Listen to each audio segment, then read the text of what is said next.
Good evening and welcome to the Park Recreation and Community Services Board meeting for Thursday, August 13th, 2026. Can we please rise for our salute to our country's flag?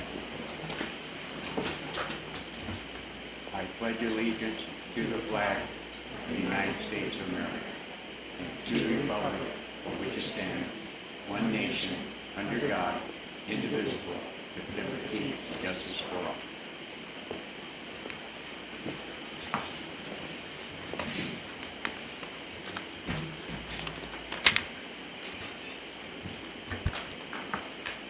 Roll call, Mr. Thompson. Good evening, Chair Mickey DiPaolo, Here. Vice Chair Robert Brody, Here. Board Member Farah Asadi, Here. Board Member Maisha Gamino, Here. Board Member Ara Masurlian, and noting the absence of Ara Masurlian. Thank you. Thank you. Announcements. I'd like to introduce Miss Christy Lisinski. Good evening. Good evening. Good evening, Chair DiPaolo and members of the board, and thank you to everyone joining us this evening. My name is Christy Lisinski. I'm the Cultural Affairs Supervisor with the Department of Parks and Recreation. Tonight, I have the pleasure of sharing the department's program announcements and updates. Please begin the slideshow. First off, we have our upcoming sporting events. Cheer on your favorite LA teams with Burbank Parks and Rec. Join fellow Burbank fans for a great lineup of community sporting events happening throughout the season. Upcoming events include Burbank Angel City Day on August 16th at 6 p.m., Burbank Sparks Day on Sunday, September 20th at 4 p.m., and Burbank LA Football Club Day on Sunday, November 1st at 1:30. Tickets for all upcoming sporting events are available now. Visit burbankca.gov/sports to purchase your tickets today. Next, we have our senior trips. Adventure is just a bus ride away, and then you don't have to worry about parking. Adults ages 55 and older are invited to join Parks and Rec for upcoming day trips to exciting destinations. Whether you're interested in sightseeing, cultural attractions, or seasonal festivals, there are many opportunities to explore, socialize, and make memories. While our upcoming trip to Pageant of the Masters is sold out, there is still availability for Fiesta Hermosa on September 7th. Contact Jocelyn Adult Center at 818-238-5370 or visit burbankparks.com to view the latest trip schedule. Next, we have one of my personal favorites, the Burbank Animal Shelter. I'm a proud volunteer. The shelter is participating in NBC4 and Telemundo 52's annual Clear the Shelters Pet Adoption Campaign from August 1st to 31st. To help clear our shelter, we'll be offering half-off adoption fees for all animals all month long. Visit our pets in person or see them online at burbankanimalshelter.org. And next we have our Dig Days. Lend a hand and help keep our parks beautiful. Join the Burbank Parks and Recreation Volunteer Program for Dig Days, held on the first Saturday of each month from 8 to 10 a.m. Our next Dig Day is Saturday, September 5th. Visit burbankca.gov/digburbank to learn more about the program and to register. And then we have our Labor Day Swim Day. Make a splash this Labor Day at McCambridge Pool. Join us Monday, September 7th from 10 a.m. to 3 p.m. for recreational swimming, music, and activities for all ages. Registration is required. Visit burbankparks.com to register today. We have our Teen Swim event. Get ready for a night of vibes and dives at McCambridge Pool. Middle school students are invited to join us Saturday, September 12th from 6:30 to 9:30 p.m. for an evening of swimming, games, music, and crafts. This event is open to middle school students only. A school ID is required and admission is just $5. Visit burbankparks.com for more information. And we have our Moonlight Hikes. where you can experience the Verdugo Mountains after sunset. Join us Thursday, August 27th for a staff-led hike and enjoy beautiful nighttime views of Burbank and the surrounding area. Hike times vary, so visit burbankca.gov/nature center for more information. And Rockahula on September 24th, calling all Burbank adults ages 55 and older. The event is from 4 to 6 p.m. at McCambridge Pool, again on September 24th. Spend the evening swimming, dancing, and enjoying music, food, games, and raffles. Rockahula is free to attend, but registration is required. Visit burbankparks.com to reserve your spot today. The kittens are coming. They are always coming. Kitten Fair, looking for a new furry family member? Well, you can visit the Burbank Animal Shelter's upcoming kitten fairs, held on select Saturdays from 10 a.m. to 2 p.m., and meet adorable kittens ready to find their forever homes. Upcoming dates in August are the 22nd and 29th, and remember, if you go during August, you can benefit from the 50% off adoption fees. For all Kitten Fair dates and adoption information, visit burbankanimalshelter.org. And lastly, we have our Fall Recreation Guide. Discover something new this fall with Burbank Parks and Rec. Explore exciting recreation classes in sports, arts, martial arts, music, and so much more for kids, teens, and adults. Registration is now open. Visit burbankparks.com to register today.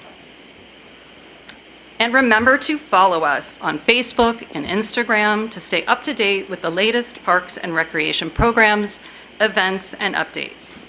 Thank you. This concludes the department announcements. Thank you, Ms. Lisinski. Thank you. One of the best. Okay, presentations. Park and Recreation Month video.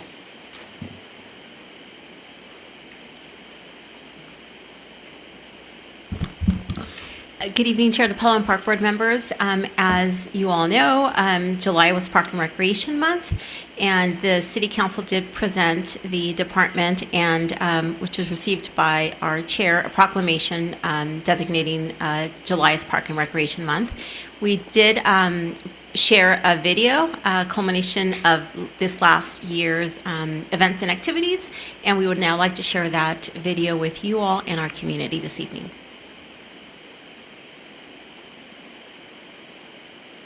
The nation celebrate Parks and Recreation Month and the incredible impact Parks and Recreation have on our daily lives.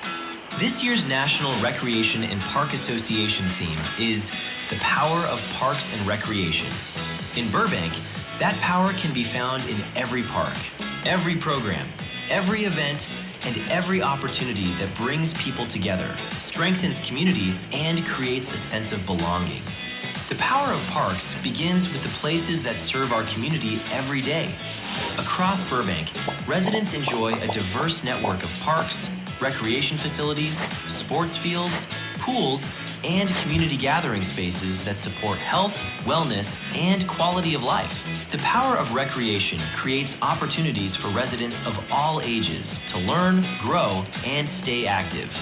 Throughout the year, thousands of participants joined youth and adult sports leagues, aquatics programs, recreation classes, camps, and after-school programs. Whether learning to swim, competing on the field, exploring a new hobby, or making lifelong friendships at camp, these programs help build confidence, develop skills, and create meaningful experiences. One of the greatest powers of parks and recreation is the power to create belonging. This year, Recreation Services continued expanding adaptive recreation opportunities that ensure residents of all abilities have access to sports, outdoor recreation, wellness programs, and community connection. The department launched Southern California's first adaptive hiking program, helping participants explore local trails and experience nature using all-terrain track chairs. Adaptive athletes also participated in free drop-in programs, including power chair soccer, wheelchair rugby, para-fencing, bocce, and Piper's Pals Baseball. The annual Burbank Adaptive Sports Expo, known as BASE, welcomed athletes, families, and community partners for a day of sports, wellness, and discovery, providing opportunities for participants of all abilities to try new activities and connect with valuable health and wellness resources. This commitment to inclusion earned statewide and regional recognition. The city received the prestigious Helen Putnam Award for Excellence for BASE, and was recognized as one of only 26 FIFA World Cup community champions for the impact of its Power Chair soccer program. The power of parks extends beyond recreation. Throughout the year, community events brought residents together to celebrate, connect, and create lasting memories, starting with our Centennial Bash, which launched a year-long celebration of Burbank's centennial. From Spring Eggstravaganza and Earth Day, to Rock a Hula, Fall Festival, the Mayor's tree lighting, and unforgettable evenings with Starlight on Tour, these events strengthened community spirit and welcomed thousands of attendees. Community services also supported residents through programs that make a difference every day. Older adult programs promoted health, wellness, recreation, and social connection, while nutrition services helped provide meals to local seniors. The Burbank Animal Shelter continued its life-saving mission by helping pets find loving homes, and volunteers dedicated countless hours to improving our community through the Burbank Volunteer Program.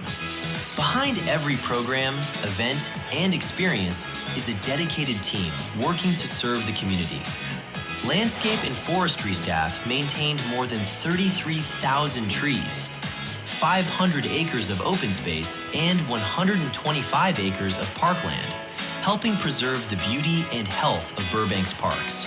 Business administration and facility operations supported recreation classes, facility reservations, adult leadership program, capital improvement projects, film productions, contract management, public art installations, and countless services that keep the department moving forward.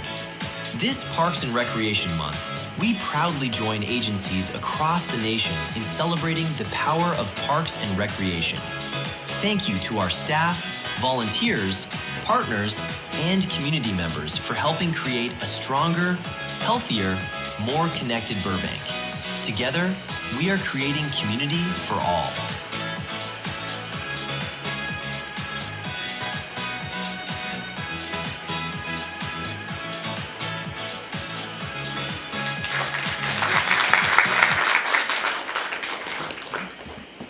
Wonderful video. Thank you. Recognition of the Summer 2026 Counselors in Training. Mr. Ricky Corrado, please come up to dais. Hey, Ricky.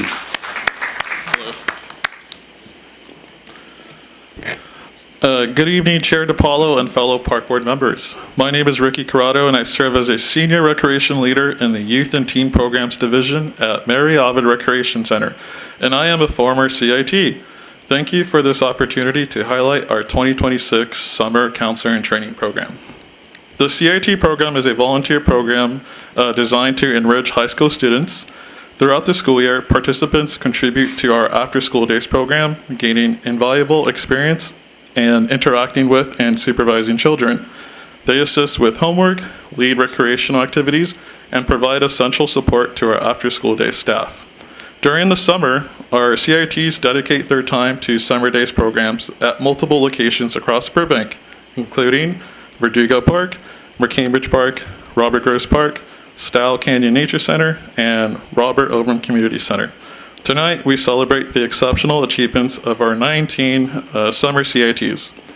Becoming a CIT is a competitive process requiring an application and interview. Selected students are placed at a specific summer days camp and must maintain a strong attendance record. To broaden their skill sets, CITs undertake 3 projects, encompassing sports or a game, crafts, and a chosen activity. These experiences refine our leadership abilities while fostering meaningful connections with our campers. Our commitment to developing well-rounded individuals extends beyond hands-on experience.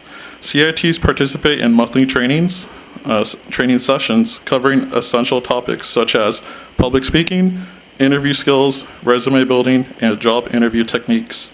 This summer, we capped off our trainings with mock interviews conducted by City of Burbank employees.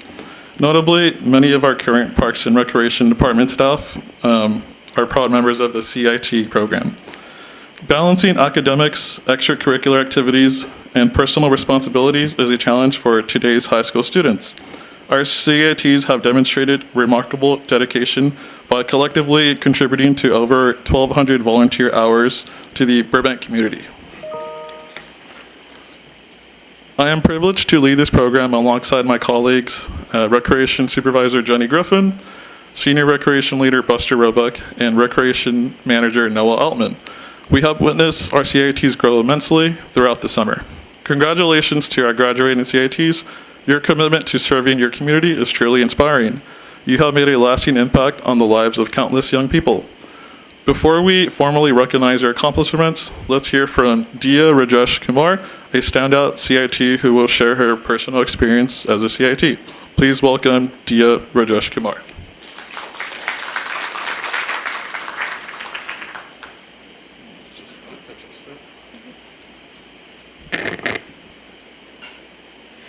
Good evening, Chair DiPaolo and fellow Park Board members. I wanted to take this opportunity to talk about my experience as a counselor in training for the McCambridge Summer Days Camp and to thank all the staff at camp who made this summer as memorable as it can for me. When I first started as a CIT, I was incredibly nervous. I wasn't sure if I could handle certain situations and be able to connect with the campers. I had always been a slight introvert, afraid to start conversations or talk with people I wasn't familiar with.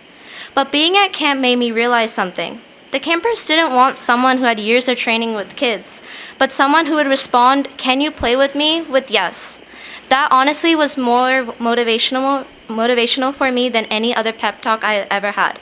And I realized that what mattered wasn't how competent you already were, but how much effort you were willing to put in to become that capable. As the weeks went on, I slowly became more confident, comfortable stepping up when I was needed, and responsible for making sure the campers had a good time at camp. There were definitely good days at camp. Some of my favorite memories were playing games with the kids, where they repeatedly destroyed me at Connect the Four, and building strong relationships with the campers and other counselors to the point it felt like I've known them for a lot longer than 2 months. But there were also tough days. Sometimes the kids would fight with each other and get into arguments, and every time seeing them cry or fight with their friends always made it hurt. Sometimes things wouldn't go as planned, or I simply felt tired.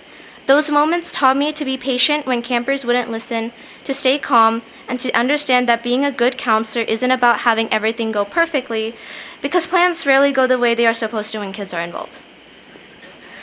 Overall, my experience as a CIT not only helped me grow as a counselor, but also as a person. I came into this summer program unsure of myself and nervous, but I'm now leaving with happy memories, a boatload of patience, and a better understanding of how to be there for others. I'll always be grateful for the memories I made, the lessons I've learned, and the people I had a chance to meet along the way. To the campers, counselors, and staff, thank you for making this summer unforgettable. I'm proud to have been part of the McCambridge Park community, and I hope I was able to make even a small impact on the campers, just as they made on me. Thank you.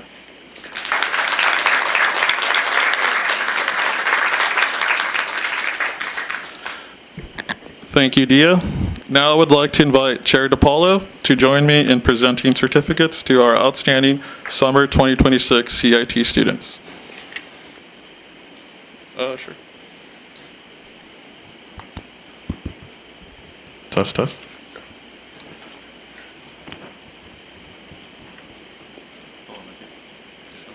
So I'll call them up and they'll come up here and we'll take a photo with you. Is that okay? Yeah? Okay. All right, so our first CIT who's going to come up is Sophia Avetian.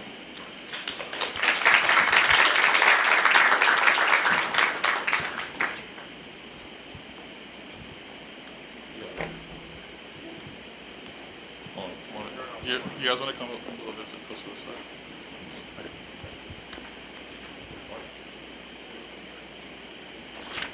Thank you. Next is Alejandro Campos.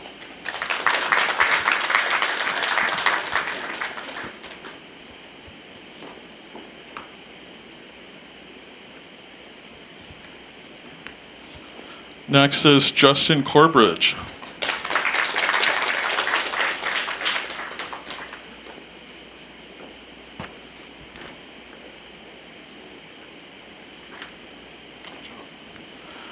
Abby Hernandez.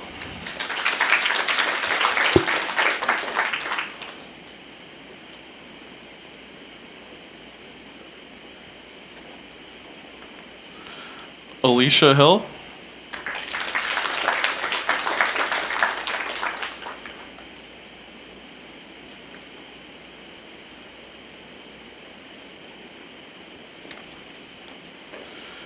Dia Rajesh Kumar.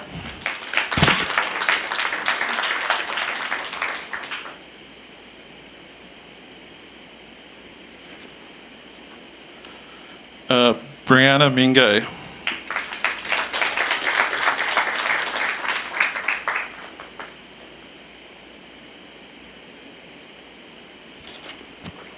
And Caitlin Wells.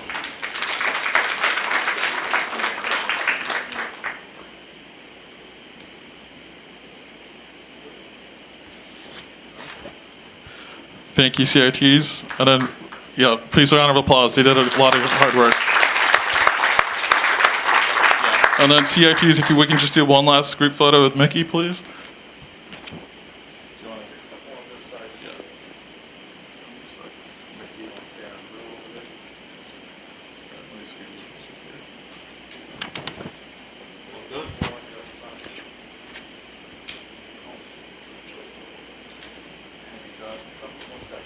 This way.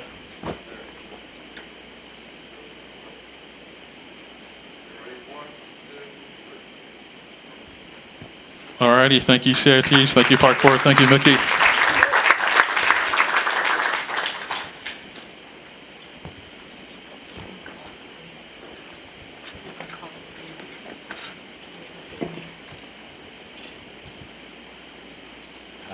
Next up, Rena Gamalion.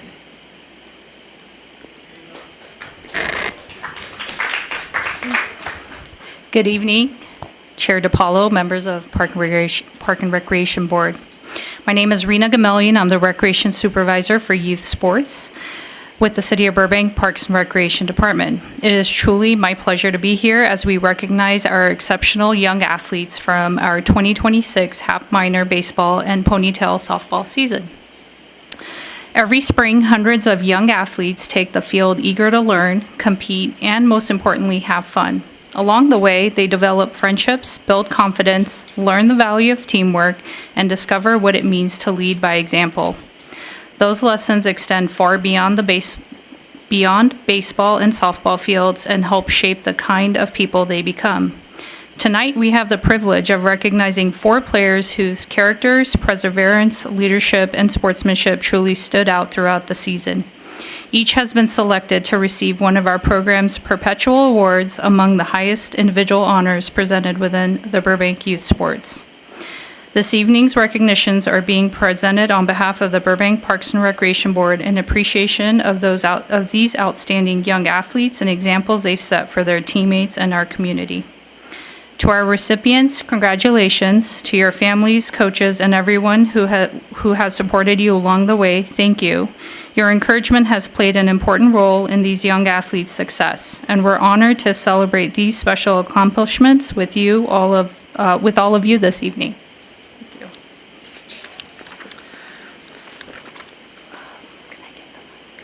Can I have the mic? The mic, sorry. Okay, so our first recognition this evening is the Barbara Round Memorial Award. Presented annually in our ponytail softball program, this award recognizes a player. Actually, Violet, can I have you join us? I'm sorry. Come on up, Violet. Good job. Presented annually in our ponytail softball program, this award recognizes a player who leads by example through dedication, sportsmanship, and leadership. This year's recipient displayed those qualities throughout the season, earning the respect of her coaches and teammates while representing everything this award stands for: Congratulations to the 2026 Barbara Brown Memorial Award recipient, Violet Ray from the Firecrackers. Congratulations. Yeah, we're going to take a photo, Violet. If you want to hold on to the, I can hold this for you if you want to hold the trophy.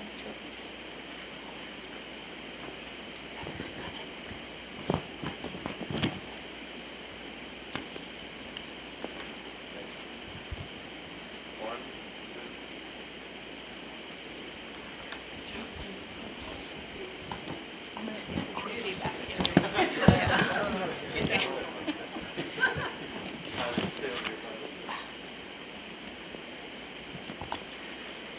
Okay, Arturo, can I have you join us?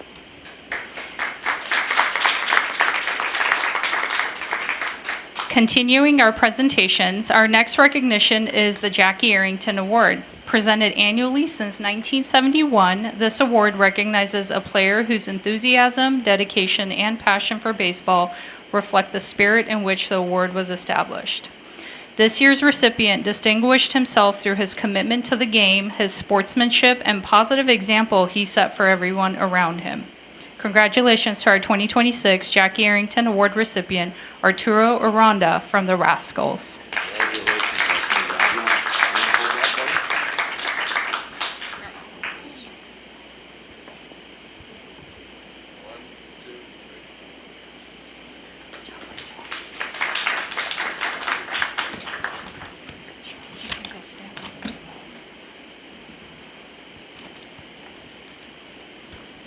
Continuing our presentations,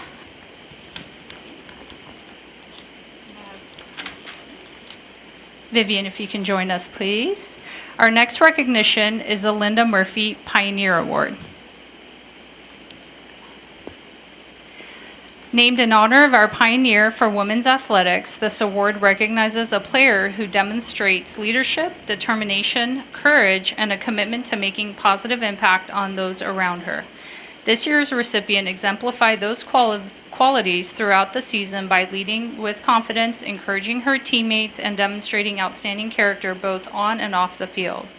It's my pleasure to recognize our 2026 Linda Murphy Pioneer Award recipient, Vivian Solover from the Burbank Bluebirds.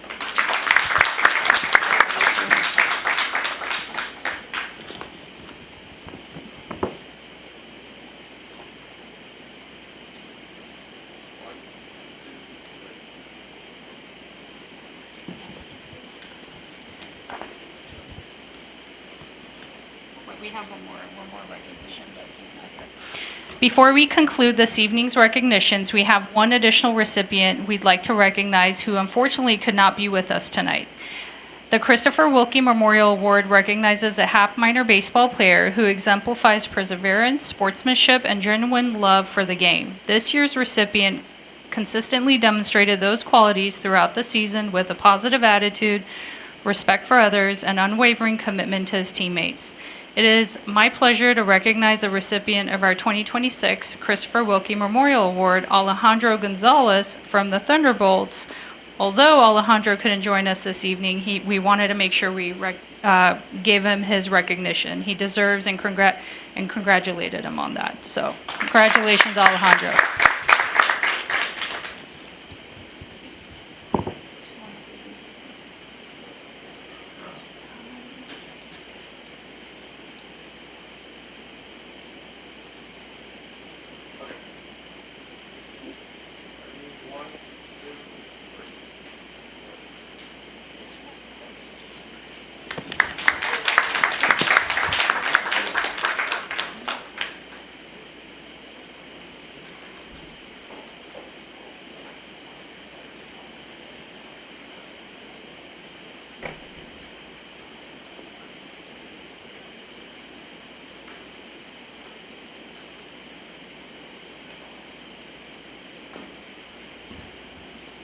Congratulations to all the CITs and the award winners from our Hat Minor and Ponytail program. This is definitely the future of our community. You're going to see a lot of these young people, congressmen, senators, great school teachers, great coaches, great city employees, and The CIT program is wonderful. It's been going on since several years, and Ricky is one of our CIT alums, and there are a lot of them in the city of Burbank, and this is one of the greatest programs ever. They get that experience. They go for their first job. They have that experience. They're going to get that job. And then it's a wonderful program, and I was fortunate to work with my several years with the city. So once again, congratulations to everybody. Let's give them a hand, even though they're not here. Okay, Department Director Report, Ms. Garcia. Good evening again, Chair DePaula and board members. It is truly my pleasure to welcome and introduce John McGinley to come up and share with you highlights of a very special recognition that the department received a couple weeks ago. Evening, John. Good evening, board members. My name is John McGinley, Recreation Service Manager. Do you have the? Do you want me to start? Yeah.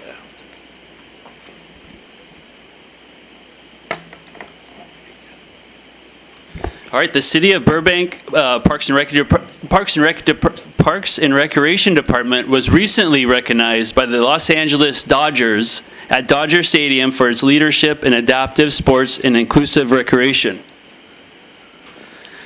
During a pregame recognition, the Dodgers highlighted the department's innovative programs, year-round adaptive sport opportunities, and the nationally recognized Burbank Adaptive Sports Expo, which continues to create opportunities for athletes of all abilities, play, compete, and belong. Representing the city of Burbank on the field were City Manager Justin Hess and Park and Recreation Director Marissa Garcia, along with two Burbank adaptive athletes, 15-year-old James Sanchez and 12-year-old Alexander Figueroa. Their participation provided an opportunity to recognize not just city leadership, but also athletes and families who are the heart of Burbank Adaptive Sports Program.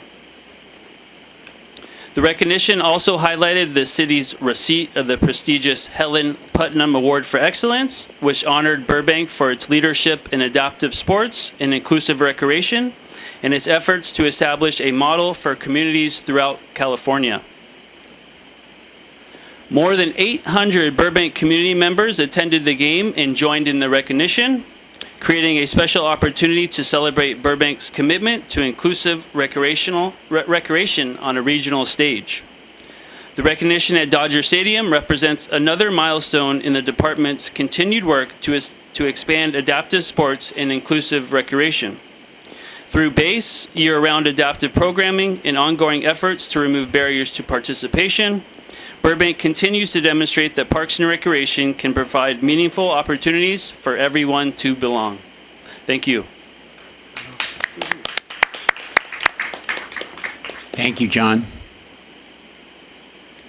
Okay, let's see, moving on. Public comment.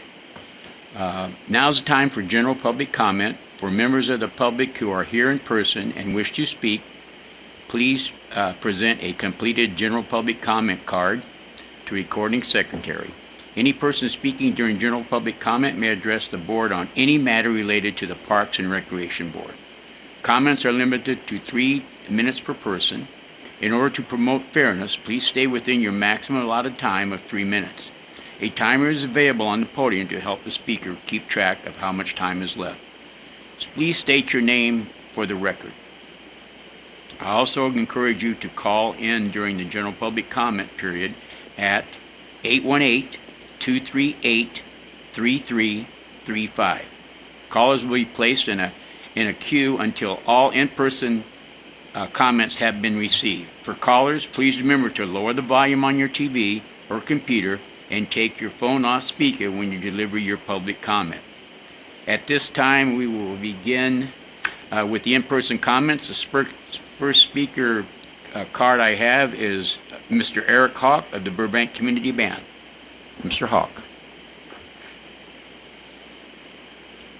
Welcome. Thank you, thank you. Hey, hey, and good evening to the great members of the Burbank Parks and Recreation Board, terrific parks and recreation personnel, as well as others who've taken time out of their evening to participate in this meeting this evening. My name for the record is Eric Hawk. I'm the current President, Board of Directors of the Burbank Community Band. I know y'all, many of you know what the Burbank Community Band is, but for those maybe viewing who do not, the Burbank Community Band is a wonderful concert band made up of volunteer musicians from here in Burbank and surrounding communities. The band was first formed here in Burbank, where Hollywood Burbank Airport now sits, in 1940 by employees of the Lockheed Aviation Company, and have been playing here in Burbank ever since. In just over a week, the band will be returning from its brief summer break and welcoming some new musicians into our community of musicians as we return to weekly rehearsals. I want to thank specifically some Parks and Recreation team members for their great work in arranging for the band to have rehearsal space. This will be a place to rehearse, and we'll be back at McCambridge Park on Friday mornings from 9:30 to 11:30 in the morning. And I definitely want to thank Emin Yusufo and Christina Romero, who worked really hard to make sure that we had a space that'll carry us from August 21st all the way to right before we go to McCambridge Park to play at Memorial Day. So very happy with all the help they could provide. And if any of y'all or those viewing do or have played a brass, woodwind, or percussion instrument and would like to play with a group of genuinely kind, welcoming, and talented folks, certainly please let me know, let the band know on the website there. Would love to have you there for sure, Z's. All right. And I'm happy to say that the band is starting its new and 87th season of sharing music with Burbank. We have some incredible upcoming events already on deck. The band is already planning for our first shows of the season, and those will be some wonderful Halloween concerts. I'll have flyers with me next month, but for now I'll share that on Friday, October the 23rd, we will be performing in the morning at 10:30 in the morning at Jocelyn Adult Center, and then on Saturday, October the 24th, 1 week before Halloween, we will be at Dolores Huerta Auditorium at Dolores Huerta Middle School, and certainly hope to see y'all at one or all of the performances that we have this season. So thank you very much, and have a wonderful evening, folks. Likewise. Thank you, Eric. Oh, appreciate. Thank you. Okay, the next card I have is Corey Mincing.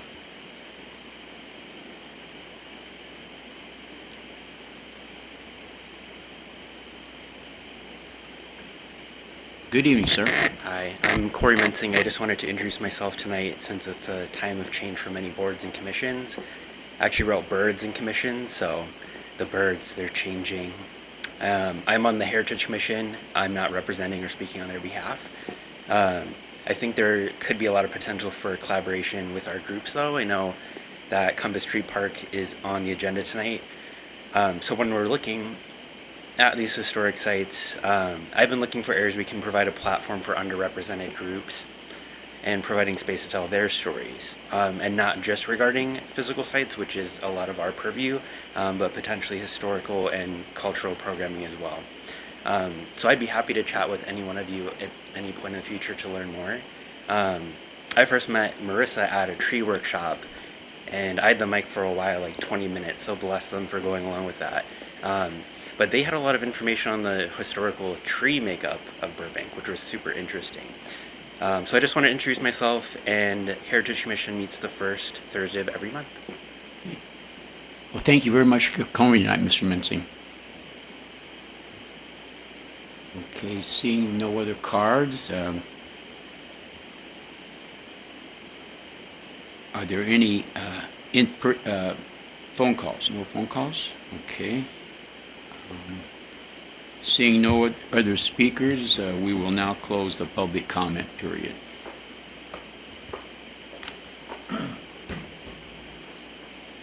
Okay, response to public comments. Any responses? Okay. Written communication, Ms. Garcia. Good evening. The board did receive 2 pieces of written communication that were provided to you this evening. Thank you.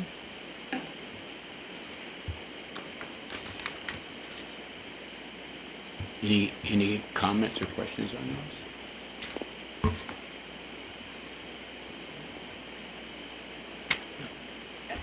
If I'm reading these correct, these are in relation to food items, is that correct? Yes, I don't know for certain, but I believe the pieces of written communication may have been intended for our city council. As this last Tuesday, the council, one of their agenda items was a consideration of a second step report to endorse a plant-based treaty. So as they were provided to us, we do share it with you, but I believe that the comments were intended for our city council. Okay, yeah. perfect. Thank you Okay, so thank much. you. They're submitted through the online portal, probably, right? Correct. Okay. Correct. So you can make mistakes on there. Correct. And we will forward these comments to the appropriate, to our city clerk as well as our Public Works Department, who is overseeing this plant-based treaty. Okay, thank you so Great. much for the Thank you. clarification. Thank you, Ms. Garcia. Okay, let's see. Park board comments. Any park board comments? We'll share that I sat on the site-specific selection committee for Johnny Carson Park, and residents came together and reviewed proposals for the site. And I'm really excited about the next step. I believe we'll have a beautiful structure at Johnny Carson Park that covers the stage. And that's a beautiful piece of art that also is very functional. And I'm looking forward to that next step and seeing what we have at Johnny Carson. Wonderful. And Thank you. thanks to our staff for putting it all together and reviewing all those proposals, and to our residents for serving on that committee. Any other comments? I guess Civitan Day was after all the, and wonderful, again, Civitan and Ponytail together. I think that works great. It was a wonderful, the staff did a great job. Then the following week, they're right back out there doing the MLB contest. And I think for the first year, they had a great turnout. And I think it's definitely worth, repeating in the future. Looks like the kids are having a ball, and it just keeps that baseball season going, so that's a good thing. But great summer. I went by Verdugo Park, and I went to McCambridge and other day camp sites, and just kind of walked around, along the periphery, what I liked seeing is all the leaders were engaged with the kids. I didn't see one leader sitting around doing nothing, and they were all engaged with the kids. And obviously the CITs and the young lady that read that wonderful testimony about her experience. I'm sure that the leaders there gave them a good, positive role model. And like I said, our day camps have been going on since about 1984, 85. And I'm not bragging, but I think they're the best day camps in Southern California. The price has always been right. And a lot of the kids that are either employees or successful in our community, teachers, a lot of them have gone through our programs, both the CITs and day camp and hat minor players. So I think we have a reason to kind of brag on ourselves a little bit as far as what our department does. So thank everybody for a wonderful summer and a great season at the Bowl and so on. I'm so glad you brought that up. I can't believe the summer went by so fast. I did. It goes by fast. Trust me, the older you get, the faster it goes by. But that parade was so wonderful. Civitan Day was a great job. That's why what makes Burbank a great community is starting out with our leisure activities, great police and fire. We have our own self-contained city. It's a wonderful thing, and we're blessed. So, but okay. Any other comments? Yeah. Mickey, Yes, could sir. I just had to tip my hat because we never talk about this, but Marissa and staff, if you want to really have something you could hold in your hand to be proud of, the guide was so good that this is the summer one. I haven't gotten my fall one yet, but I'll tell you, this is just amazing. And you should see how they disappear at Jocelyn and at the art gallery. It's so well put together, and we do it ourselves, right? This year, the photos are real, and it's so easy to read. It's so well done that really, whoever's on this project, you've got to just give them the highest praise, because this is just better than ever. Hear, hear. Very true. Any other comments? Okay, we're moving on to new business. Election of officers and liaison listing. Real quickly, before we start, I want to thank my colleagues on the board and our wonderful staff support and everything for letting me be the chair this past year. I have been honored, and I've enjoyed my leadership capacity, and I look forward to a really great year working with who's ever our chair, and plus all you wonderful colleagues on the board. I served on the park board with a number of individuals, and it just keeps getting better. And I'm honored to be a part of it and to be a part of our wonderful department. So once again, thank you all for a wonderful year. Appreciate it very much. Can I add to that? Thank you for serving as our chair this past year and your leadership. I really don't know how you remember everything that you remember. You remember everything. That's one thing. I can't remember what I walked in a room for, but I can remember stuff. No, I'm just kidding. But Thank that you. history has helped us, I think, to be better, and that continuation, to be able to share what's happened in the past and what's currently happening, and just pitting the pieces together for us. So thank you for your leadership, and we do appreciate you. Well, thank you so much. I appreciate that. Let me just add, sitting here is one thing, but since I've been on this board, I've tried to go to as many things as I could. I go to lots of things, and when Mickey is there, it really elevates the event. And Marissa, I know you know what I'm talking about. It's just he knows so many people, and he's so affable to greet them and make them feel welcome. I've been to events with Mickey where it really lights up, and you've done so much for getting the Parks Board out there into the public, and people see us. We march together in that Civitan. You do a lot, and I know you're not leaving the board, and you're going to continue to, but thank you for your leadership this year. It's very kind of you. It means a lot. Thank you. And I'm blessed. I'm very grateful that I can still get out and do things. And I have a lot to be grateful for. And this Burbank community has given me much, much more than I've tried to give back. And I'll continue to do that as long as the good Lord lets me. So thank you all for, like I said, it's been great working with you. So let's move on. Hello, and thank you again, Chair DiPaolo and members of the board. My name is Megan Wilkie, Administrative Analyst for the department. This item is election of officers. So on an annual basis, at the first meeting in August, and pursuant to Burbank Municipal Code Section 2-1-408, election of chair, the board conducts an election of officers for the position of chair, vice chair, and secretary. These positions are selected for a one-year term. In addition to the election of officers, it's also appropriate for the board to select liaison assignments and alternates to the various boards, commissions, and committees within the department for another one-year term. Staff recommends that the board conduct the election of officers for position of chair, vice chair, and secretary, followed by the selection of the board's liaison assignments and alternatives. For the election of officers, following the election of chair, vice chair, and secretary, board members may rotate into the appropriate seats following the completion of each election.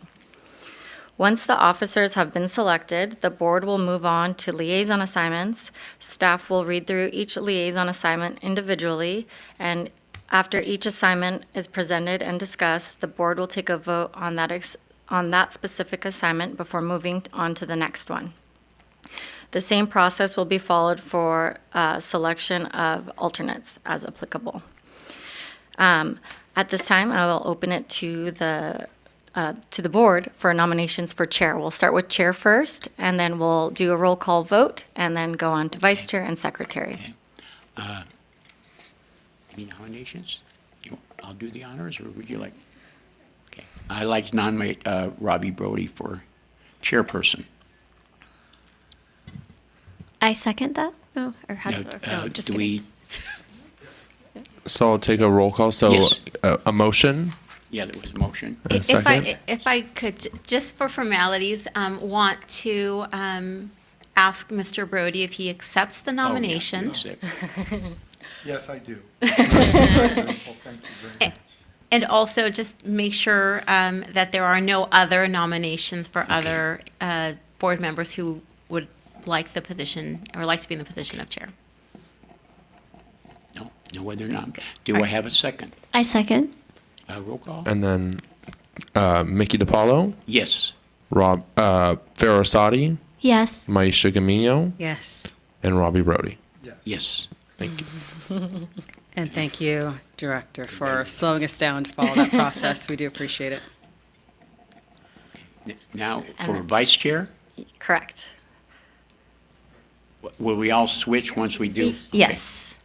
Okay, so, You can switch now. okay.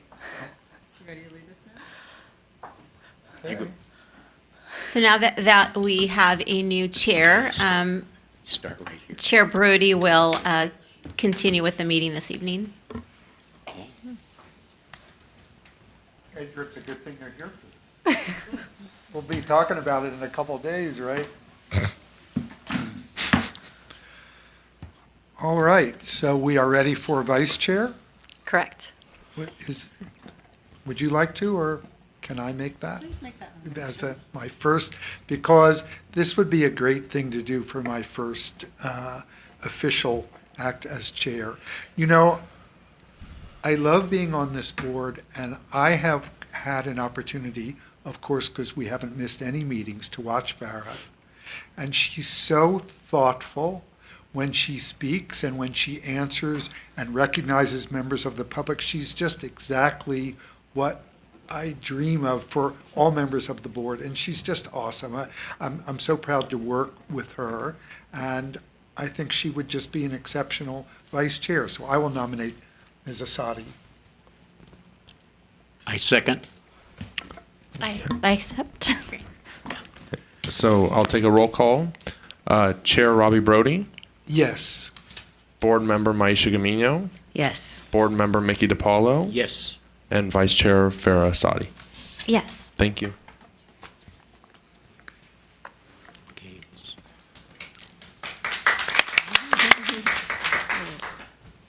So now you guys can switch seats too. If you want to. Okay, sure. Let's see, this spot, right? Where do I go? Huh? It's like, we just swap it. Okay. I hit.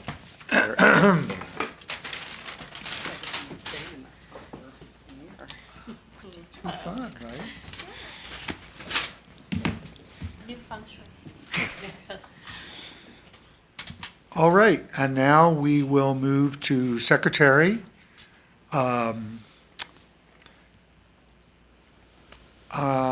Did you have any, you want me to, You went on me.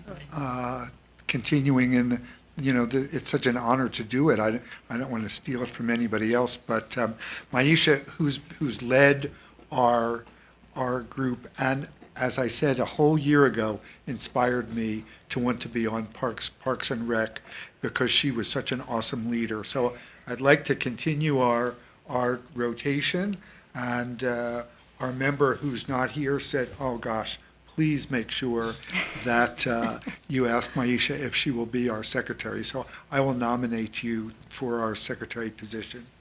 I accept the nomination. Thank you so much. I second. Okay, for a roll call, Chair Robbie Brody, Yes. Vice Chair Farah Asadi, Yes. Board Member Mickey DiPaolo, Yes. and Board Member Maisha Gamino. Yes, thank you. Thank you. Thank you all. All right. And let's see, will you So- help us with the, Absolutely. Chad will help us with the liaison assignments. So I'm going to go down the list of all of our boards, commissions, and committees. And so we have a primary and an alternate. So if we can select the primary first and then the alternate second, okay? So I'm going to start with art and public places for primary. Now, Maisha, last year you were nice enough to let me take a turn because that's where I came from, and it's great. But if anybody else would like a chance, I would love to stay on art and public places, unless anybody else has a preference there. Then do we nominate ourselves, or we just talk about it? Typically, it's a conversation. I do want to clarify, for art and public places, we don't have an alternate. So it's one individual who is the Parks and Recreation Board liaison. This is a liaison role to art and public places. So just want to clarify, there's one person and there's no alternate. So I've never missed a meeting since you handed it off to me, and it's been wonderful, kind of an evolving process, but working with Grace and Megan it's been pretty nice, right? So if you're okay with it. Do we second or no? Just accept. I'm You're absolutely in. supportive of your staying on. It's such a great group, and I'm glad that you've been able to be actively involved with them. Awesome. Okay. What's next? Okay, so Are you all that, comfortable with that? Oh, Yes. is everybody okay with that one? All right. Where's the list? okay, so next up, we have the Burbank Athletic Federation Board, which is the first Tuesday of the month at 6 p.m. Now, Mickey, you've had a year on that. How was it? Oh, no, I enjoy it. I mean, if it's somebody else, I don't know if Ara would be interested, I don't want to. Is he the alternate? Yes, Mr. Masurlian is the alternate. He did inform staff that he would be, currently, he's unable to take on a primary role for any of our boards, commissions, and committee liaisons. And he is open to serving as an alternate. Evenings on Tuesdays and Wednesdays can be a little challenging for him, but he's more than happy to serve as an alternate. So we could leave it as is if you're comfortable. Would you be okay with that? Sure. Okay. then that So will Mickey, you'll stay. remain the primary, and then Ara will be the alternate. Next is Burbank Cultural. So next we Arts. have the Burbank Cultural Arts Commission, a primary and an alternate. Aisha, how was that? I was not as active as I would like to be. So if anyone else would like to join it, you're welcome to. Otherwise, then I look forward to being more active in the coming year.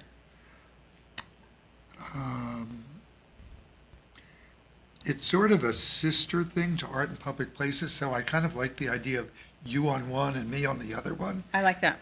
Is everyone else comfortable with that? Yes. Okay. Well, I love the arts, so I'll be happy to.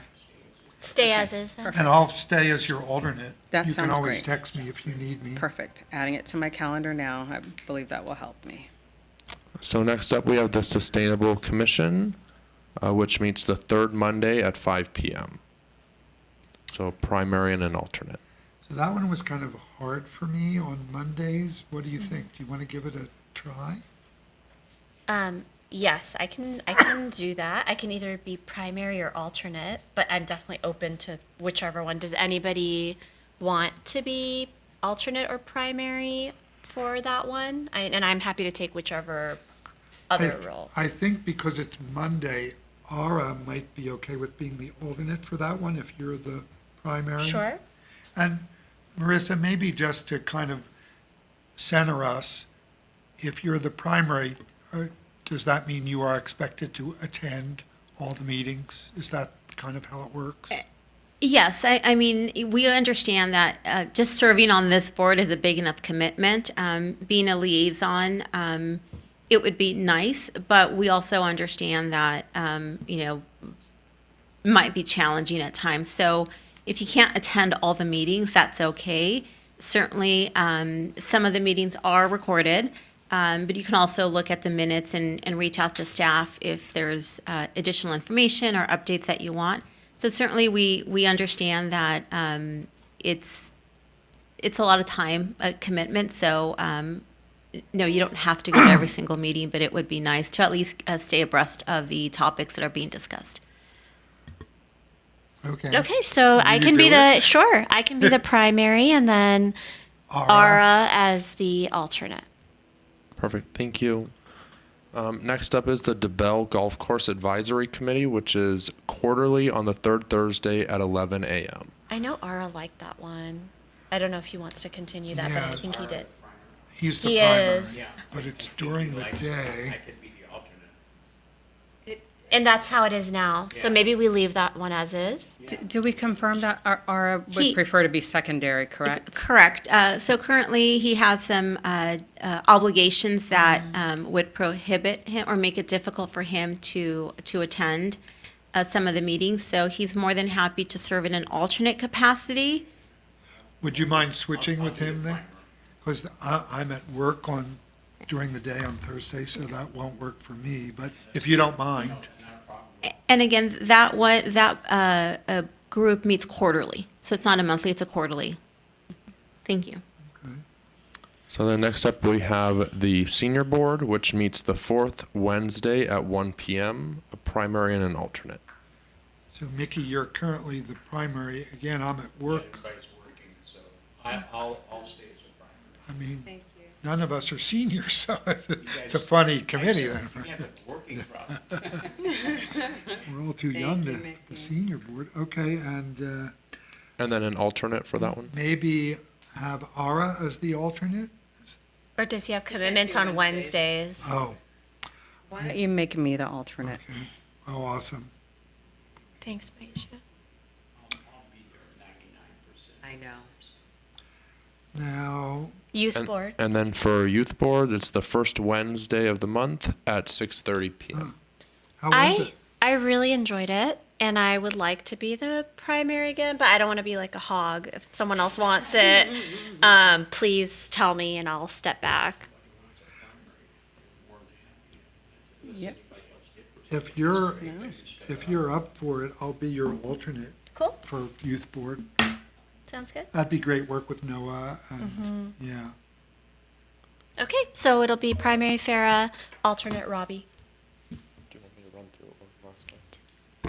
Okay, and just to confirm, I'm going to go down the list just to make sure I have it. For Art in Public Places, we have Robbie as the primary with no alternate. The Burbank Athletic Federation, Mickey will be the primary and Ara will be the alternate. The Burbank Cultural Arts Commission, I have Maisha as the primary, Robbie as the alternate. The Sustainable Commission, I have Farah as the primary and Ara as the alternate. The DeBell Advisory Committee, I have Mickey as primary and Ara as the alternate. For Senior Board, I have Mickey as primary and Maisha as alternate. And for Youth Board, I have Farah for primary and Robbie for alternate.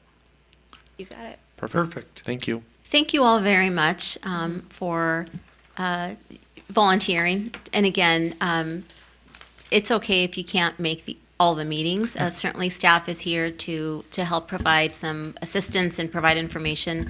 And you were also very nice and respectful. So thank you very much for this process. It was very, very streamlined. Appreciate it. All right, then I think we can move, congrats everyone. Move to our next item here, I guess something close to me, my heart, being on Art in Public Places with Ms. Wilkie and let's see, the Burbank Channel Bikeway Public Art Opportunity Phase Site-Specific Selection Committee. It is time for our board to select a representative. Oh, did I skip that?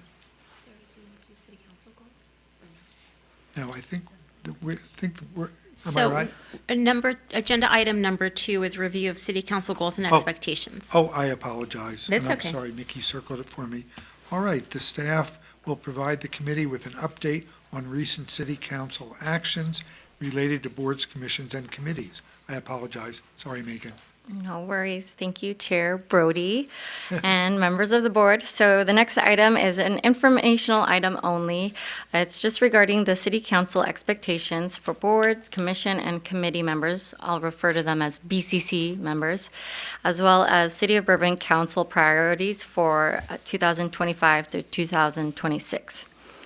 In 2018, the city developed a code of conduct for all BCC members titled City Council Expectation of Boards, Commissions, and Committee Members.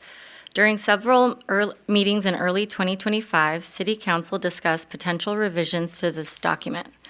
Those discussions ultimately resulted in City Council adopting an updated version of the City Council expectations dated March 10th, 2026.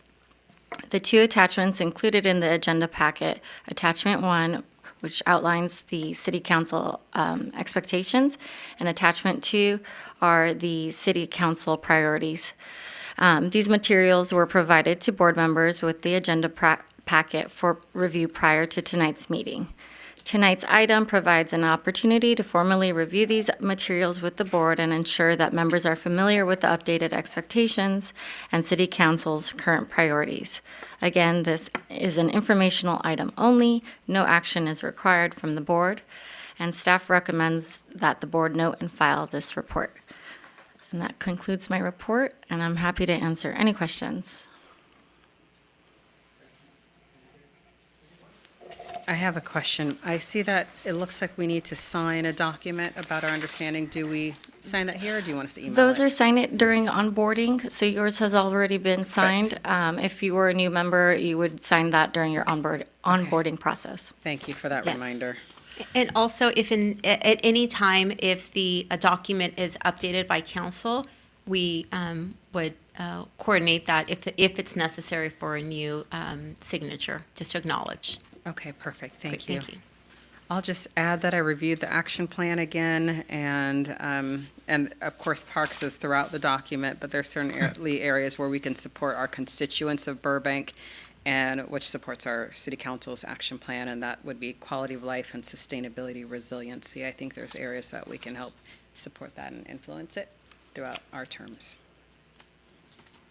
Awesome. Any other comments? Okay. Thank you, Ms. Wilkie.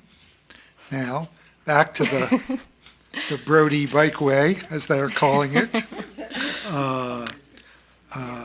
Our next item, the board will select a representative to serve on the Channel Bikeway Public Art Opportunity Phase Site-Specific Selection Committee.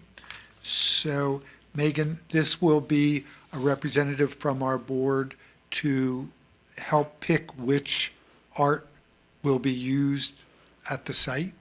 Yes. Wow. I have some background on the project to share with the board. So I'm here again this evening to request a representative from the board to serve on the Burbank Channel Bikeway Public Art Opportunity Phase 1 Site-Specific Selection Committee. Just to provide some background on the project, the Burbank Channel Bikeway is a multi-use path that runs along the Burbank Western Channel, providing a connection for pedestrians and cyclists throughout the city. The Burbank Channel extends approximately 1 mile, beginning near Victory Boulevard. As part of the project, Phase 1, Compass Tree Park is an existing pocket park located along the bikeway. The project is envisioned as a multi-phase public art opportunity with additional phases planned for other locations along the bikeway. Phase 1 will focus specifically on Compass Tree Park and will serve as the first opportunity to incorporate public art along the bikeway. With the project site identified, the next step is to select an artist and artwork that will be a strong fit for the area. To begin that process, on April 24th of this year, the department issued a call for artists seeking qualified artists to submit their qualifications for consideration. The submissions will be reviewed by the Site-Specific Selection Committee, which will consider artists' qualifications and their proposed concepts. The Site-Specific Selection Committee will bring together representatives from a variety of perspectives, including members from the Art and Public Places Committee, Burbank Cultural Arts Commission, Park Board, city staff, and other stakeholders. Bringing these different perspectives together will help ensure that the selected artwork is thoughtfully considered from both an artistic and community perspective. With that, staff is here requesting that the board select one representative and one alternate to serve on the Site-Specific Selection Committee. And at this time, I'll open up for nominations. I have a question. Robbie, would this come to you anyway as a liaison on the Burbank Arts? I don't think so. No. I think Okay. we've been involved, and now comes the time, the Coronado-Wilkie time. What's the time commitment is it going to be one meeting to pick the winner? There'll be a few meetings. All will be, most of them will just be virtual, and we can conduct, we'll have emails exchanged to provide scorings, but it's just a few meetings, like 1 to 3 meetings. And a most. review of, I love that how streamlined, because staff does keep it really streamlined for us, but it's also a review of usually RFPs, right? Yes. Okay. Well, this project is a little bit different. This will be a request for qualifications, and then we'll receive the art proposals. A little different than the Johnny Carson project, but very similar process. Okay. And then I'm just making sure that Robbie understands the time commitment for the, what do you call it, the Brody Park? Yeah. So that, because I think it's like, then they will be reviewing some RFPs, correct? Correct. Okay, which are usually, they can range in pages. I know that's not ready, but range could be like 50 to 75 pages. And then you rank it. These ones won't be as extensive. Okay. The Johnny Carson Shade Structure project, because it is a public works project, there are many pages of material Got to it. read. This one Then you're won't good, be Robbie. as hard on you guys. You're good, Robbie. I will just make a mention, once an artwork is selected by the site-specific selection committee, that project will be presented to the Art and Public Places Committee as a whole for the committee to review the artwork and ensure that it meets the code requirements prior to it moving forward to City Council. So it will be presented to the Art and Public Places Committee as a whole once it moves forward in the process. So just wanting to clarify that. Thank you for articulating. That's what I was figured it would. Okay. So you don't, if it were to be me, there would not be a conflict then when I'm the liaison to Art and Public Places, having, I guess, helped select. Yeah, exactly. I'm so glad you brought that up. Maybe it'd be better for it not to be, I'm all about it, but. Correct. I don't know that it would necessarily be a conflict, but it's certainly this assignment or the selection does give another member of the board the opportunity to participate in a public art project. So I think there's that, should there be somebody else who might be interested. And while this will be slightly different than the Johnny Carson Park Shade Structure project in that was considered a public works project, so it's a little bit more extensive. The potential of submissions could be high. So while a proposal or a proposal that's received may not be 50 pages, we may get many more proposals that are received. So just again, speaking to the time commitment, there a lot of it will be done like on your own time. You'll be presented a packet of the material and be given a certain period of time to review. There's a scoring rubric, and then the committee as a whole would come together to discuss, and then as the process moves forward, there would be interviews or with the artists, the finalists. So there is, it'll be a handful of meetings, and the commitment, is a little bit. So just want to be honest and forth. I think I did this because I was on a selection committee for the electric boxes, where we reviewed quite a lot of submissions. We all scored our favorites. Correct. And then all met at community services to. So yes, that. Very similar process. The exception, or not the exception, but the addition to is you'll be scoring those proposals received, and there will be an interview phase where artists, so 2, 3, 4, of the finalists will be brought in for interviews. And that's not done with the Right. beautification project. I think it possibly including like I know staff looks at the parameters related to pricing and whatnot, but possibly like the project plan and the materials used and the artistic value. Well, I know you I'm just, overstepping, but tell me if I'm wrong. I just want to make sure there's clarity. you just jumped off the Johnny Carson project. Do you have it? Because it sounds like I'm going to get to see it anyway as the liaison for art and public places. I don't know, any board, I mean, I'm happy to do it, but any board members interested in?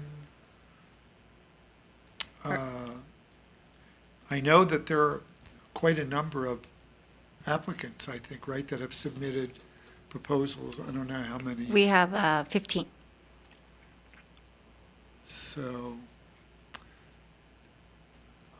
you know, we are not a rubber stamp group here. I mean, we're helping choose for our city art that is going to be permanent and durable and all the things that we look at art in public places. So any interest, or is that going to be too much on your plate? Oh, no, I want to open it up to see if anyone else is interested. I will always, I'm glad to.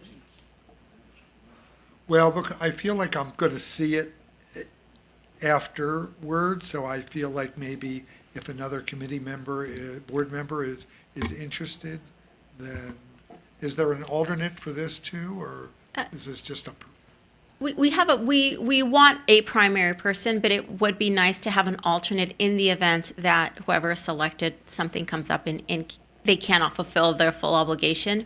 It would be nice to just have an alternate. Otherwise, we'd have to come back to the board.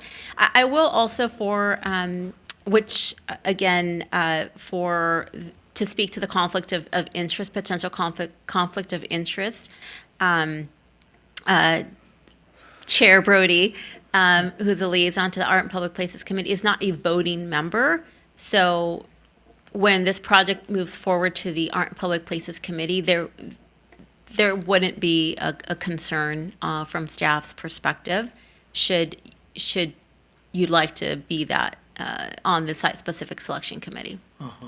So with that, Chair Brody, first right of refusal for you, if you like it. I would be happy to do it. Okay. I feel like I've been on that project since I've been on Art in Public Places with, Grace and Megan keeping me in my place. So, okay. You're passionate about it. I said, yep. I All recommend right, you do it. then I'm in for that giant Brody art piece that I may submit.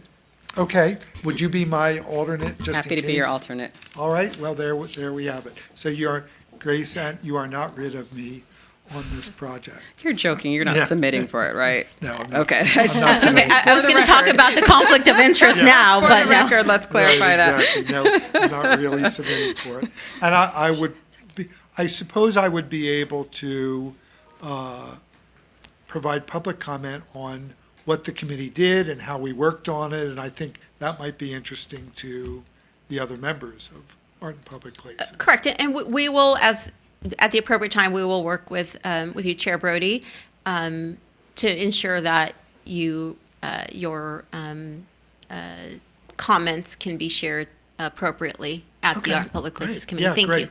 Thank you. Okay, And then I'll take a roll call for it. So do I have a motion? I will motion for Chair Brody to serve on this site-specific committee. Do I need to add any more? Okay, perfect. Okay, Thank and then you. Board Member DePaulo, that was a second? Yes. Okay. Chair Robbie Brody, yes. Vice Chair Farah Asadi, Yes. Board Member Mickey DePaulo, Yes. and Board Member Maisha Gamino. Yes. Thank you. All right, moving on to our next item. Ms. Wilkie, please stay in your place because this one also involves you. It's fiscal and financial training for public officials. Yes, thank you. So this item is just a reminder to the board that there is a new training for public officials, which was established through Senate Bill 827 and became effective January of this year.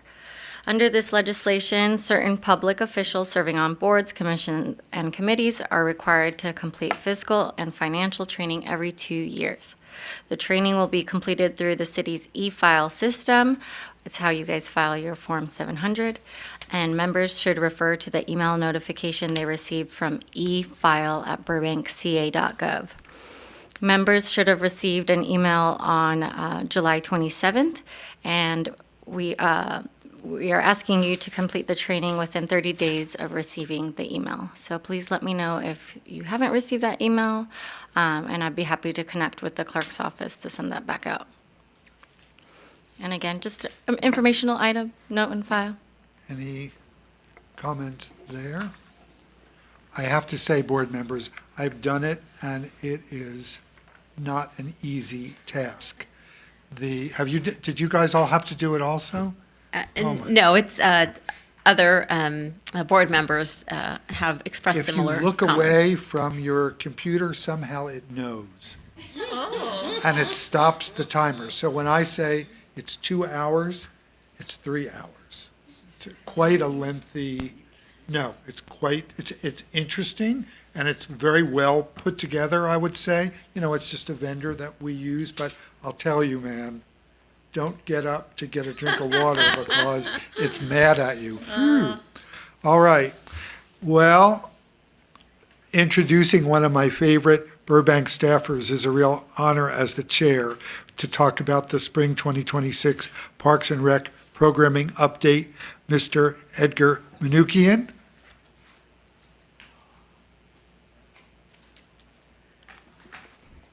Good evening, Chair Brody and members of the board. Chair Brody, I think the stars aligned today, for us. I'll say. All right, good evening, everybody. My name is Edgar Manukian, Recreation Coordinator of Youth Sports. And today I will be presenting the Spring 2026 Park and Recreation Program updates. This is for the months of April through June. During the 2026 quarter, the department advanced several impactful initiatives that furthered its mission. This report highlights key achievements in expanding program participation, strengthening community engagement through special events, partnerships, and public services that continue to enrich quality of life through Burbank.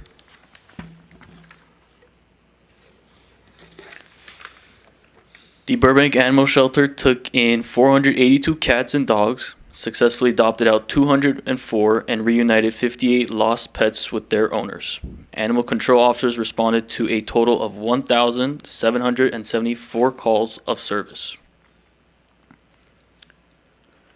A total of 186 young kittens were sent to foster homes to be cared for until ready for adoption.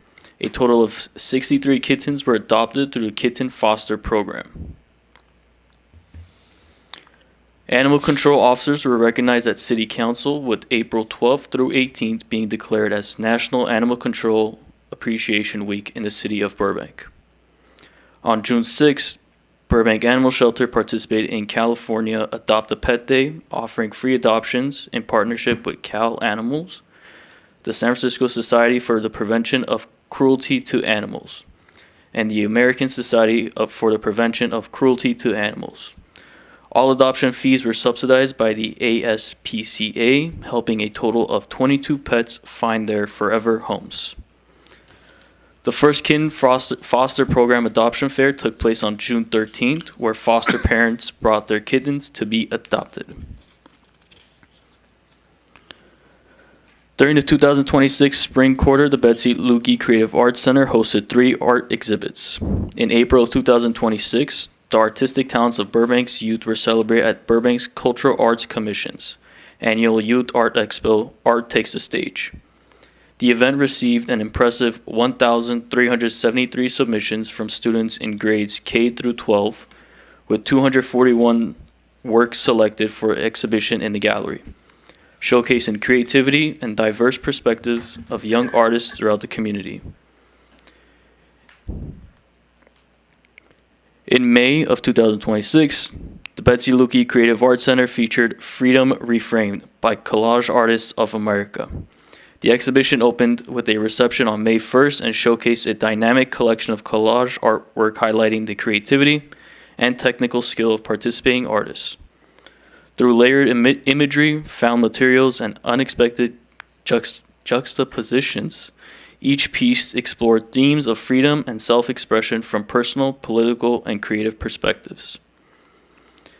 In June, Lantern of East Los Angeles International School hosted an open call exhibition, which opened a reception on June 5th, and the exhibition featured a diverse collection of works across a variety of artistic mediums, juried by Peter Frank, reflecting Leela's international mission to promote peace through the arts. The exhibition brought together artists from around the world to celebrate the universal human spirit and the transformative power of artistic expression. Grantees awarded funding through the third cycle of the Community Arts Grant Program launched their projects, including the Burbank Community Band and the Afro-Futurist Art Fair. Projects funded during the fall 2025 grant cycle will continue through February 2027, supporting a variety of arts and cultural programming through the community. On June 14th, the BCAC hosted an arts and business mixer at the Burbank Center stage, home of the Colony Theater, bringing together Burbank's arts and business communities for an evening of conversation, collaboration, and networking. The informal mixer and open mic format encouraged attendees to share ideas, resources, and opportunities. Participants included members of cultural arts commissions, the Magnolia Park Merchants Association, local artists, business owners, and community arts grants recipients. Special guests included Tamala Takahashi and Kristen Sakoto. On June 20th, the department, in partnership with Valley Cultural Foundation, hosted Movie in the Park at Johnny Carson Park, featuring a Goofy movie. Community members gathered under the stars to enjoy the film while participating in crafts, park and play activities, and offering local food trucks, creating a fun and family-friendly summer evening. Dig Burbank volunteer events were held at Johnny Carson Park, Bryce Canyon Park, McCambridge Park, Jocelyn Adult Center, and Mountain View Park. A total of 208 volunteers participated in community beautification efforts, contributing their time to weeding, raking, sweeping, and removing tree debris and litter throughout the Burbank parks. The BVP continued to support 24 volunteer stations throughout the city. During the quarter, 302 registered volunteers contributed more than 15,229 hours of service, providing valuable support to the city programs and services while making a meaningful impact in the community. A total of 635 programs were offered this quarter, serving 11,739 participants. Continued strong participation reflects the lasting value and popularity of the department's diverse 55 and plus programming.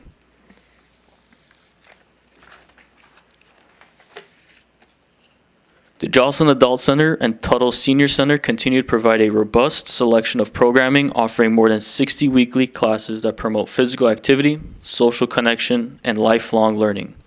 Participants enjoyed a variety of fitness opportunities, including the Fleet Feet Outdoor Walking Group, Quick Fit, full body conditioning, Tai Chi, Shao Chi, and indoor chair volleyball. In partnership with local organizations, both centers hosted educational presentations tailored to the interests and needs of the 55-plus community.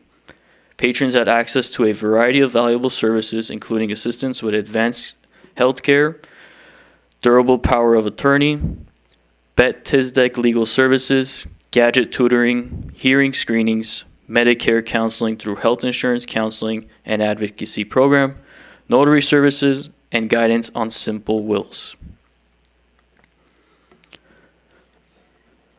The Jocelyn Adult Center hosted the annual Burbank Community Band performance in preparation for the city's Memorial Day ceremony. An additional concert celebrating America's 250th birthday provided another opportunity for the community to enjoy patriotic musical performances.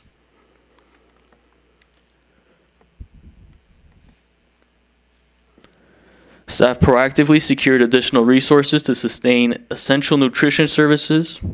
The department was awarded $200,000 in one-time Older Americans Act, funding to support the hybrid meal program, as well as additional $87,000 through the Modernizing Older Californians Act to support both home-delivered meals and hybrid meals program. Nutrition staff served 19,772 meals during the quarter, including 12,569 congregate meals at the Jocelyn Adult Center, McCambridge Recreation Center, and the Tuttle Senior Center, as well as 7,203 home-delivered meals to homebound older adults. In May, the nutrition section received an additional allocation of emergency grocery vouchers for seniors age 60 and older who were on the enrollment wait list. Each voucher valued at $100 was valid for eligible grocery purchases, excluding alcohol and tobacco, for a 6-month period. All vouchers were distributed by mid-June. The Youth Board participated in the annual Spring Extravaganza event on March 28th by operating the Bunny Photo Booth and collecting $365 in donations. The board voted to utilize the funds to support a pet supply donation drive benefiting animals at the BAS. In partnership with the department, the Youth Board debuted Deflated, an anti-vaping public service announcement on the city's YouTube channel on May 8th.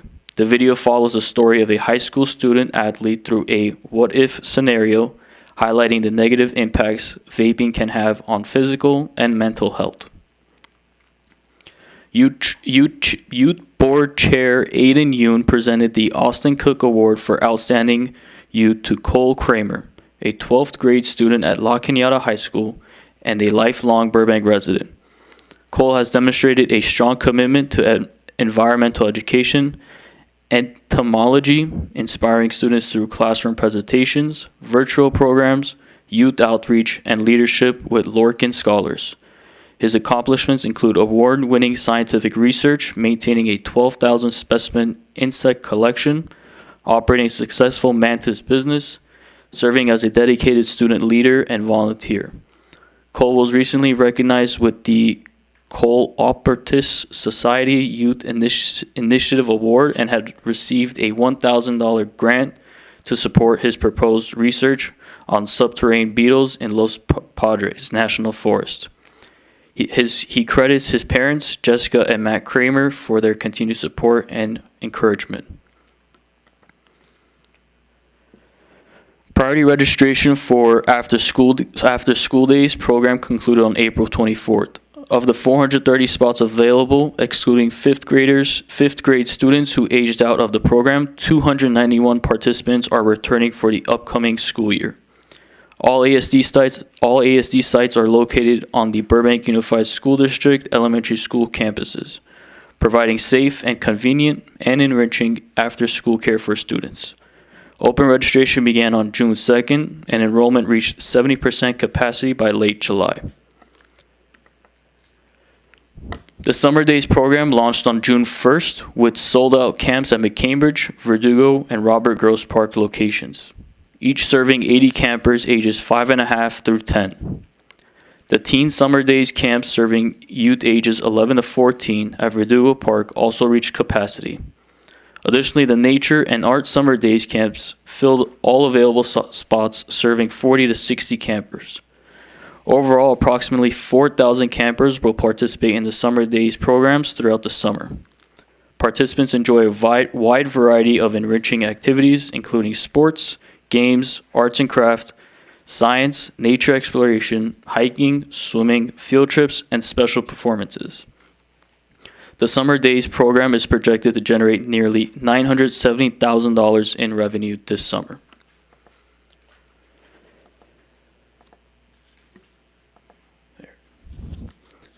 The department hosted its first mobile skateboard event at the McCambridge Park outdoor basketball court on April 11th, followed by a second event at Mountain View Park on May 9th.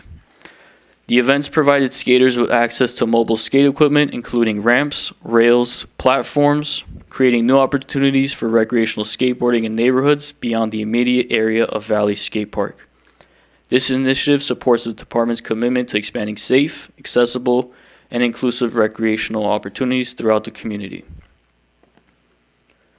The department celebrated Ghost Skate Day at Valley Skate Park on June 20th.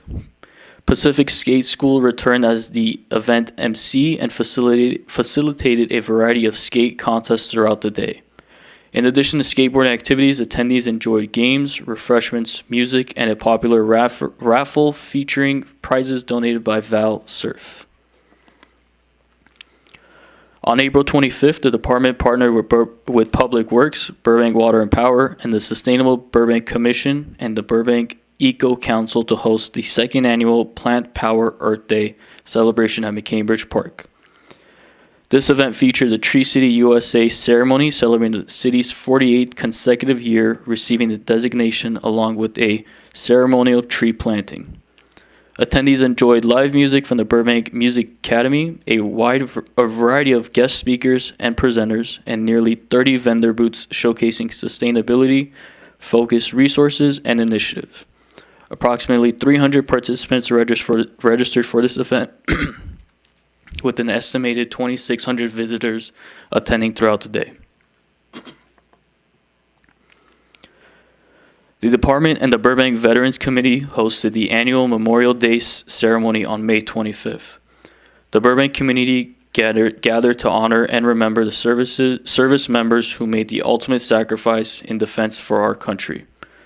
Performances by John Burroughs High School Powerhouse Choir member Noel Mason, Gino Gadillo, and Bobby and Bryce Cranston provided a meaningful tribute to approximately 500 attendees. Mayor Tamala Takahashi and Nancy J. Summers shared heartfelt remarks highlighting the significance of Memorial Day. Attendees were also invited to participate in the ceremony of roses, placing a rose at each memorial as the names of the fallen service members were read aloud. The department was recognized at the 2026 Play Equity Summit as a recipient of the 2026 Community Champions Grant. Department director received represented the city during a live interview highlighting Burbank's commitment to expanding equitable access to recreation and sports programming for community members of all abilities. I just want to note that is Pele's daughter in that photo there.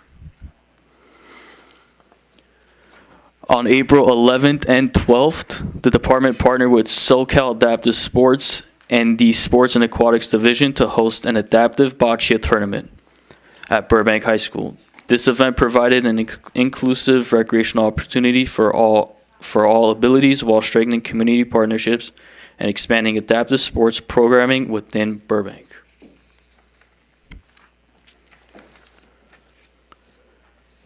On May 3rd, the department partnered with Athletes Unlimited and Her Story to support the annual Girls in Motion, Teens in Sports, Mental Wellness, and Social Media event at John Muir Middle School.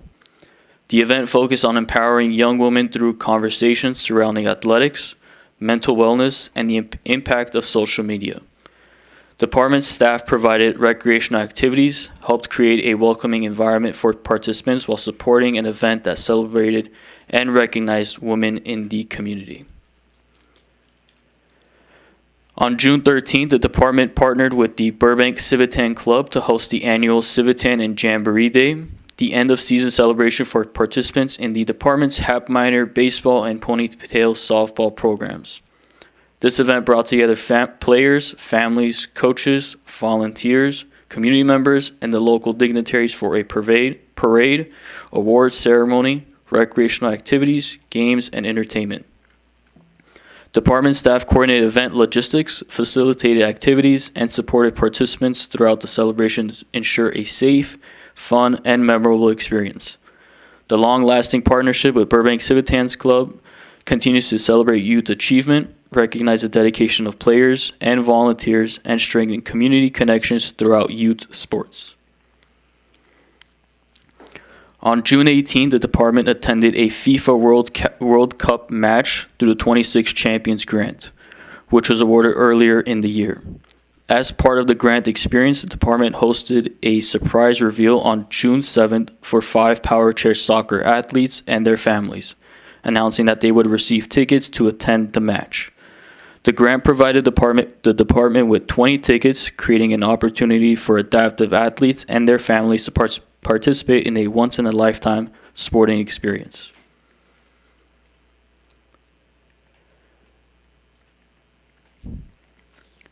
On June 20th, the department hosted an MLB pitch hit and run competition, providing youth participants the opportunity to showcase their baseball and softball skills through 3 core challenges: pitching accuracy, hitting distance, and accuracy, and running speed. Scores from each event were combined to determine overall standings within each age division. The competition was designated as an automatic qualifier event, allowing local winners to advance directly to a team championship. Top performers may continue through the competition pathway with the opportunity to advance to the finals held in conjunction with the MLB World Series.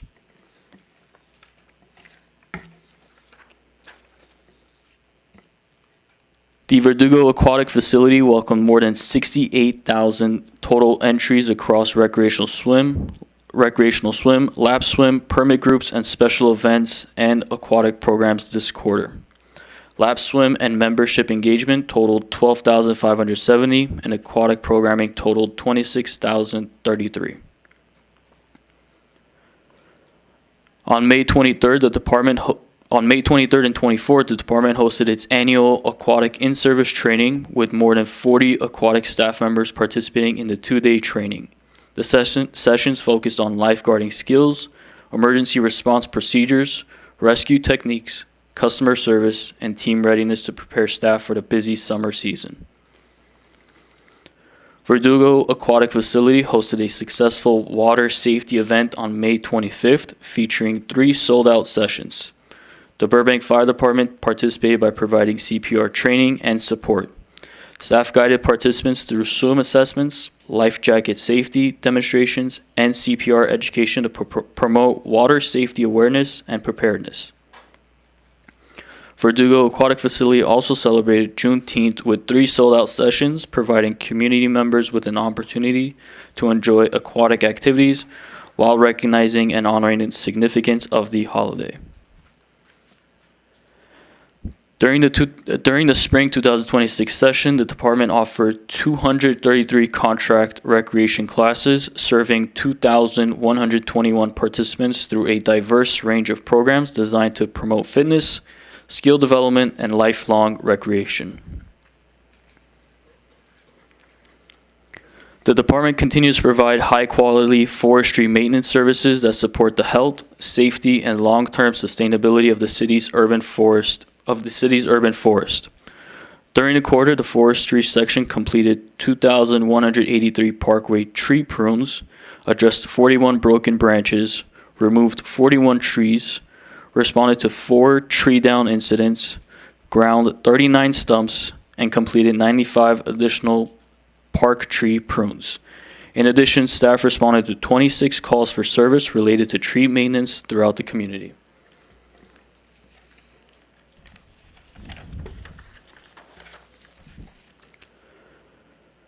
The Burbank Program Activity and Services Subsidy Program continued to experience strong community interest during the quarter.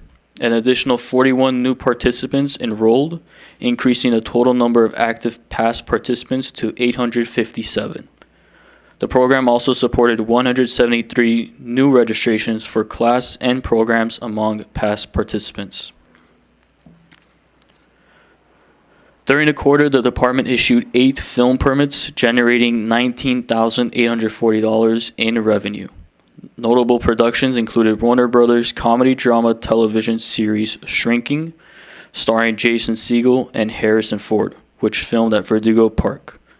Additional permits supported a still photography commercial for baby apparel brand Little Sleepies at McCambridge Park, crew parking rentals, and several YouTube productions filmed at various city parks.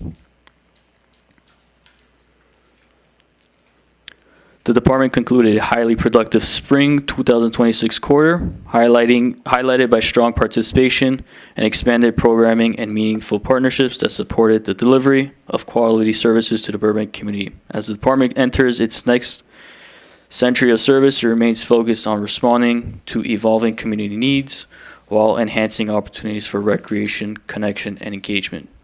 Looking ahead, the department will continue to prioritize innovation, inclusivity, and continuous improvements to ensure that parks, programs, and services remain accessible, responsive, and reflective of the city's diverse population.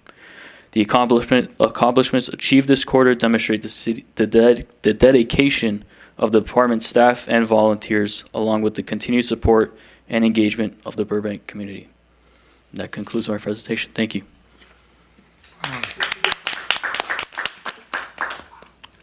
Board members, any comments? That's a lot to be proud of for Parks and Rec, exhaustive. Thank you for all of your hard work. That's a lot to make all that happen successfully, so we appreciate that. Yeah, anything? No. I just want to say, we board members, we see staff in the abstract because they're only appearing here, but guys like John, who's still here, and Edgar, I've seen them in their habitat when I attend events. They're both such great leaders. I've seen Edgar command, a baseball field full of people with everybody looking to him for what to do. And it's very, for two young guys, it's very inspiring to see the way these two lead and help promote these things in our city. So my hat is off to you. On a personal note, I want to say, I think it was right after I joined the board, I got to announce to everyone the engagement of Edgar and his beautiful fiancée, also a city employee, and now I am proud to announce their wedding is coming up in a couple days. So on behalf of the board, I want to say congratulations to you. I wish you 100 years of happiness with your bride. So congratulations. Thank you very much. Okay. Let's move on to our consent calendar. All matters listed under the consent calendar are considered routine by department staff and may be enacted by the board by one motion. There will be no separate discussion of these items unless before the board votes on the motion to approve the recommendations, board members, staff, or public request specific items be removed from the consent calendar for separate action. Removed consent items will be discussed separately. Do I have a motion from our board? I motion to approve the consent calendar as is. Second by Mr. DiPaolo. Okay. Chair Robbie Brody. Yes. Vice Chair Farah Asadi. Yes. Board Member Mickey DiPaolo. And Board Member Maisha Gamino. Yes. Thank you. All right, thank you. Let's see, do we have any tabled items? No. No. Any additional comments from our board? No? All right, we had quite an exhaustive review of what we do here, so. Introduction of new agenda items. Anything from our board? No? And let's see, before I adjourn, we have a busy September, board members, because we've got our next regularly scheduled board meeting on September 10th, and the following week, we have our mini bus tour of some parks. What date is that, Marissa? Give me just a second. September 17. The 17th of September. All right. 4 p.m. Thank you. Well, thank you very much. All right, with that, then this meeting is adjourned.